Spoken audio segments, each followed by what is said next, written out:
madaxweynaha Soomaaliya Maxamed Cabdullaahi Farmaajo ayaa ka hadlay walaaca shacabka qaar ay ka qabaan in dhulka Soomaaliyeed la qaato kadib markii bogga wasaaradda arrimaha dibadda ee dalka Itoobiya lagu soo bandhigay qariirad muujinaysa in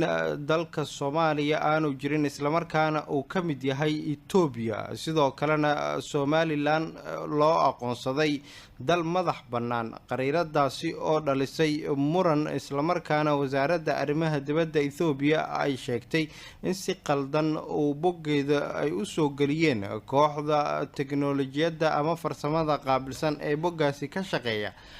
ayaa madaxweyne Maxamed Cabdullaahi Farmaajo intii uu ku sugnaa dalka South Africa xilli uu la hadlayay jaaliyadda Soomaaliyeed waxa uu soo hadal qaaday inay jiraan dadka qaar oo Soomaali ah oo walaac ka qaba in dhulkooda la qaato balse madaxweyne Farmaajo waxa uu shacabka ugu laab qaboojiyay inta qof Soomaali ah uu nool yahay oo uu soo taagan yahay inaysan jiri karin sabab dhul Soomaaliyeed loo qaato isla markaana waxa uu shacabka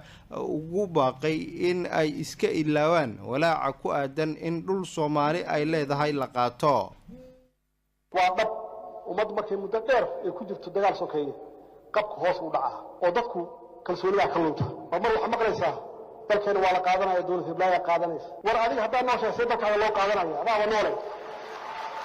adigu hadaa isdiibto ama aad dhimato waa sax waa la qaadan dalkaaga dalka dal fiican weey laakiin hadaa soo taagan tahay Soomaali waxeeda qofkii u yimaada isaga u dhimanaya markaas diibina qabkiina kor u qaada kalsooni lahaada qof Soomaaliyeed ku nool yahay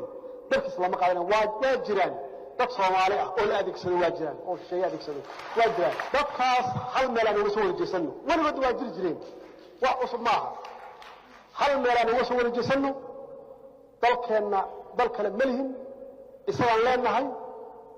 isagaan ku dhalanay isagaan ku dhimanayna qof walba waqtigiisa dhaafayna ma jiro marka niyada khayr u sheega in malaqi karta malaha bacar Soomaaliya bacar waan isku dayay meeqasana isku dayay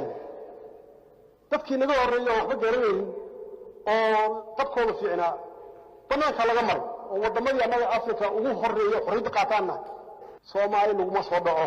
dadkiina kor u qaada kalsoonida kor u qaada hadii ay jireen madax aad shaki ka qabtaan walaal shaki anaga qabana anaga in ka hor dhimanayna anaga diyaar u ah inaan ka hor dhimanno laakiin hanaga harina hanaga bixina dagaalka hadalka madaxweyne Maxamed Cabdullaahi Farmaajo waxa uu ku soo aadayaa iyadoo qariiradii lagu soo bandhigay bogga wasaaradda arrimaha dibadda ee dalka Itoobiya hadalhaynta shacabka ay ku tilmaamayeen inay tahay qorshaha fog ee dawladda Itoobiya ay ka damacsan tahay dhulka Soomaaliyeed balse arintu ay noqotay sir fakatay maadaama Itoobiya oo xilligan aanan lahayn xitaa dhulbadeed ay tababaratay ciidanka badda ee Itoobiya oo dadku ay isweydiinayaan halka ay ka howlgali doonaan maadaama Itoobiya aanay lahayn bad sidoo kalena qorshahan ayaa loo arkaa inuu yahay